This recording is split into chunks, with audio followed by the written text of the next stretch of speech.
Ya, terima kasih Anda masih bergabung sama kami di Power Breakfast. Kini kita masuki segmen Create Up dan kini kita akan menggali startup berbasis legal technology begitu ya, dengan tema ulik startup penyedia layanan hukum bagi dunia usaha. Sudah tersambung melalui video conference ada Mas Ivan Lalamantik, beliau adalah founder dari Lexar.id. Selamat pagi Mas Ivan. Selamat pagi, Mas. Baik, terima kasih sudah bergabung bersama kami. Semoga kita sehat selalu ya Mas Ivan.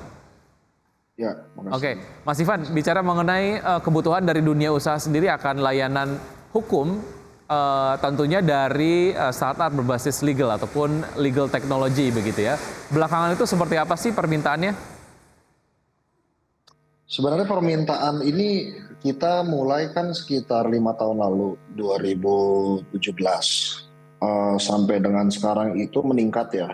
Bisa dibilang meningkat itu adalah kita lihat dari progres keinginan teman-teman anak-anak muda terutama ya, yang mulai mau uh, memulai usaha, mulai berbisnis. Banyakan dari mereka itu terinspirasi juga dari startup-startup yang memang sudah lumayan besar ya, yang ada di market dan bahkan yang sudah IPO. Mereka-mereka itu akhirnya memberanikan diri lah untuk masuk ke dunia-dunia usaha, dan kebutuhan dari legal terutama di teman-teman startup ini, startup founder itu yang sedikit kurang pada saat 2017-2018. Jadi kita memang sudah bantu mereka mengcapture edukasi dulu waktu itu.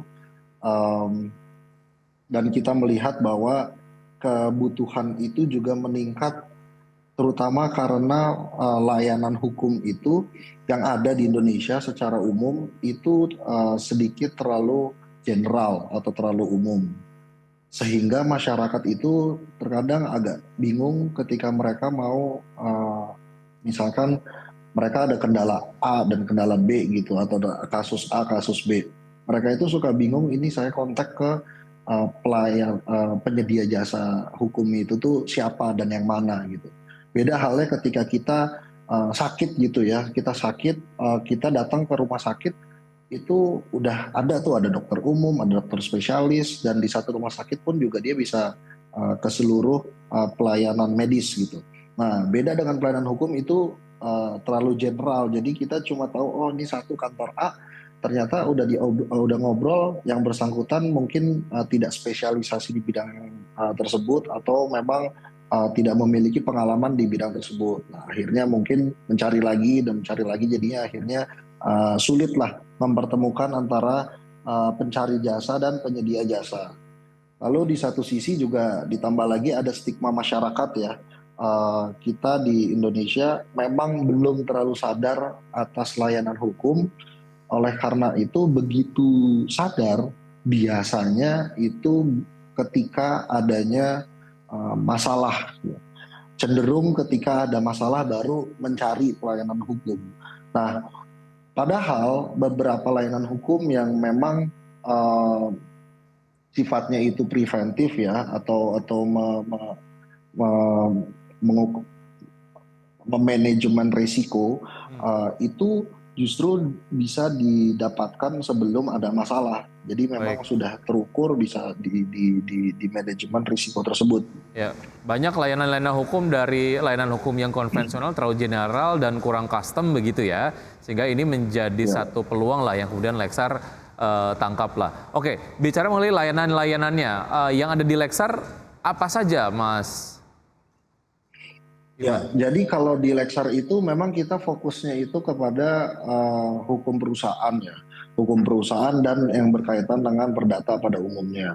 Kalau teman-teman ada kasus hukum, biasanya dia itu datang ke pengacara yang memang spesialisasi di litigasi.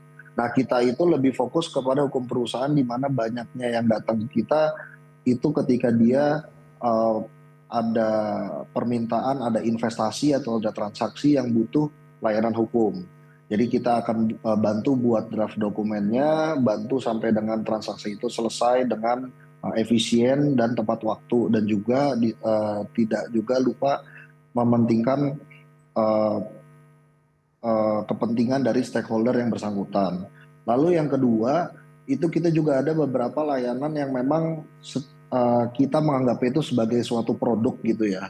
Jadi udah fix misalkan ada orang yang memang mau mendirikan perusahaan, kita ada satu layanan yang memang khusus untuk mendirikan perusahaan itu udah standar secara biaya, secara SOP dan secara lama waktu pengerjaan. Dan produk-produk tersebut pun nggak cuma satu, ada beberapa sampai dengan kita juga bisa melayani rekan-rekan warga negara asing yang memang mau masuk ke Indonesia untuk bekerja atau memang sudah di-hire oleh perusahaan Indonesia untuk bekerja. Jadi dia butuh perizinan untuk tinggal di sini. Nah, kita juga bisa bantu karena memang kita selama 5 tahun ini banyak bantu teman-teman yang memiliki kesulitan mendapatkan pelayanan tersebut. Baik, dari layanan-layanan yang sudah disediakan dari Lexar sendiri, mana yang nampaknya paling digemari lah, permintaannya paling banyak gitu ya. Dari layanan-layanan yang tadi sudah disampaikan dan juga disediakan oleh Lexar.id, Mas Ivan, mana yang nampaknya paling digemari nih, paling banyak permintaannya? Ada dua ya Mas ya. Pertama itu karena kebetulan kita sering bantu startup, jadi ketika dia dapat investasi kita bantu dia untuk dokumen transaksinya. Nah disitulah kita banyak permintaan dari founder-founder startup yang biasanya itu tahapan investasinya sebelum series B, dari awal sampai series B. Jadi angel investor sampai venture capital dan semacam sampai dengan series B. Itu kita bantu. Biasanya mereka juga benar-benar awam, nggak ngerti tahapan gimana, kita kasih edukasi juga dan kita sangat sangat membantu mereka seolah-olah seperti teman lah gitu.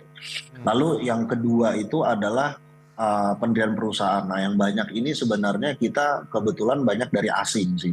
Dari asing yang masuk ke Indonesia, dia itu mau ekspansi biasanya bisnisnya. Nah banyak dari mereka yang tidak mengerti pertama mengenai hukum di Indonesia, lalu yang kedua itu tidak mengerti mengenai tata cara pendirian perusahaan dan juga beberapa compliance dan legal aspek yang lain. Nah, disitulah kita bantu. Jadi memang runtutannya dari pendirian perusahaan nanti ada penambahan-penambahan jasa-jasa lainnya yang akhirnya bisa menggunakan layanan kita dalam waktu yang tidak pendek. Jadi mungkin ada jangka panjang gitu. Oke, Seperti baik. itu, Mas. Kalau tadi Anda menyampaikan ataupun apa yang kemudian dijanjikan oleh Lexar sendiri ataupun mungkin perusahaan rintisan berbasis legal technology begitu adalah menghadirkan layanan lebih custom yang tidak terlalu general lah begitu ya, artinya lebih memahami kebutuhan dari klien sendiri. Lalu dari segi harga sendiri dari produk layanan hukum yang ditawarkan apakah juga lebih bersaing, Mas Ivan? Iya, dari harga memang begini Mas. Ini kita kan ada berkaitan dengan profesi juga ya. Jadi profesi itu kan juga ada pagar-pagarnya. Kita juga nggak bisa yang serta-merta memasarkan ini dengan harga sekian murah dan semacam enggak. Karena mahal murah kan kembali lagi relatif tergantung dari kebutuhan klien. Jadi kalau bisa dibilang kita lumayan kompetitif dan lumayan terjangkau lah dibandingkan dengan kompetitor-kompetitor kita. Dan mungkin di satu sisi juga kita lebih terspesialisasi terhadap beberapa hal. Jadinya pelayanan yang didapatkan itu lebih maksimal karena kita punya knowledge yang lebih seperti itu. Baik, oke, itu adalah beberapa kelebihan dari Lexar.id sendiri. Mengenai proyeksi pertumbuhan bisnis Lexar ke depan akan seperti apa, Mas Ivan? Dan targetnya apa ke depan?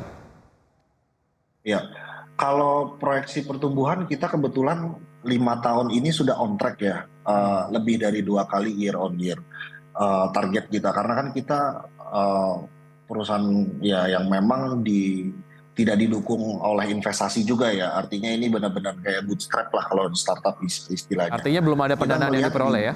belum Baik. ada. Dan oleh karenanya juga kita mindsetnya profit oriented, bukan yang kita dapat investasi kita gunakan banyak dibakar gitu ya, uang tersebut enggak. Nah oleh karena itu secara resource dan secara resource memang limited, namun kita ngelihat market ke depan juga akan makin baik karena pemerintah kita juga align kan beberapa dengan program-program pemerintah seperti meningkatkan investasi juga mulai dari domestik dan juga asing, dan beberapa industri-industrinya juga di tahun ini kita akan mulai tap into lebih khusus gitu ya. Jadi yang menjadikan kita bisa bantu banyak pengusaha-pengusaha untuk mendapat pelayanan hukum yang sangat optimal gitu Mas. Baik, oke. Semoga memang portfolionya pertumbuhannya semakin positif sehingga banyak ataupun mungkin ada venture capital yang kemudian akan berminat untuk chip in ke Lexar begitu ya. Terima kasih. Baik, tapi memang ada target untuk bisa dapat funding sendiri. Kalau funding mungkin dalam waktu dekat belum, namun kita memang ada terpikir akan ada beberapa produk yang memang scalable. Karena kalau untuk funding itu kan dilihat dari unit economics dan juga scalability-nya juga.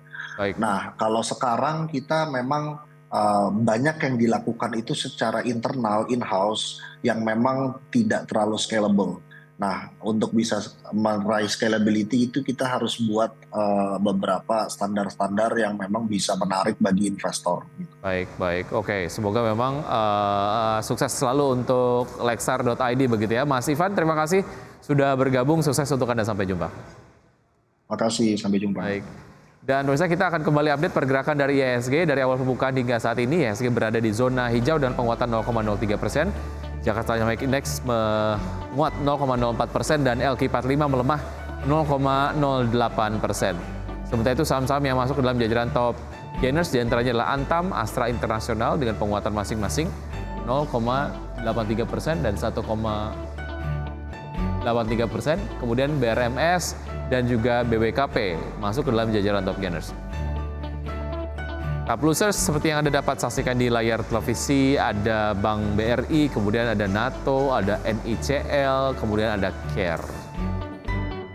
Pergerakan sektoral ada barang baku yang menguat, kemudian diikuti oleh industri dan konsumsi primer, kemudian infrastruktur mengalami pelemahan.